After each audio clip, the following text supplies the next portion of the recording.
নারীর সম্মান রক্ষার বিচারে আজ পুরো ভারত জুড়ে প্রতিবাদের ঝড় উঠেছে। দিকে দিকে হচ্ছে মৌন মিছিল, কিন্তু এমনই এক নারীর সম্মান রক্ষার হানিতে স্বয়ং ভগবান শ্রীকৃষ্ণ সেবার করেননি কোনো মিছিল, করেছিলেন মহাভারত। শেষ হয়ে গিয়েছিল কৌরবকুল। আজ হয়তো এমনই এক কৃষ্ণের খুবভাবে দরকার ছিল। ভগবান শ্রীকৃষ্ণের জন্মদিনের জন্মাষ্টমীতে আসুন জানা যাক তার অজানা কিছু তথ্য। একবার কৃষ্ণের জীবনী দেখো। জন্ম হতেই প্রথমে মার থেকে আলাদা হতে হয়, তারপর বাবার থেকেও। বৃন্দাবনে মা যশোদা ও নন্দকে পেলেও পরে তাদের থেকেও আলাদা হয়ে যেতে হয়। মথুরা, গোকুল, বৃন্দাবন, সঙ্গী সাথী, এমনকি রাধার থেকেও দূরে যেতে হয়। কিন্তু একটা জিনিস যদি সবসময় তার সাথে থাকে, তা হলো তার পজিটিভিটি, তার মুখের হাসি, বুদ্ধিমত্তা।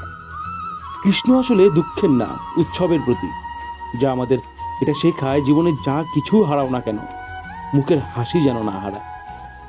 আজ চারপাশের এত নেগেটিভিটির মাঝে সত্যি আমাদের এক কৃষ্ণের খুব দরকার ছিল। শত দুঃখের মাঝেও সে যেমন আজ মুখে হাসি নিয়ে চলতে শেখাতো, ঠিক তেমনই নারীর অসম্মানে সাহস নিয়ে লড়তেও শেখাতো। পথভ্রষ্ট জীবনে কিছু বুঝতে না পারলে যেমন গীতার জ্ঞান দিতে পারত, ঠিক তেমনই নারীর সম্মান রক্ষার খাতিরে মহাভারতও করতে পারত। আজকের এই ভিডিও কোনো মোটিভেশনাল ভিডিও নয়। আজকের এই ভিডিও নিজেই মোটিভেটেড, তার থেকে যার থেকে শেখার কখনো শেষ হবে না। হ্যাপি জন্মাষ্টমী। ভালো থাকবেন, দেখা হচ্ছে পরের ভিডিওতে।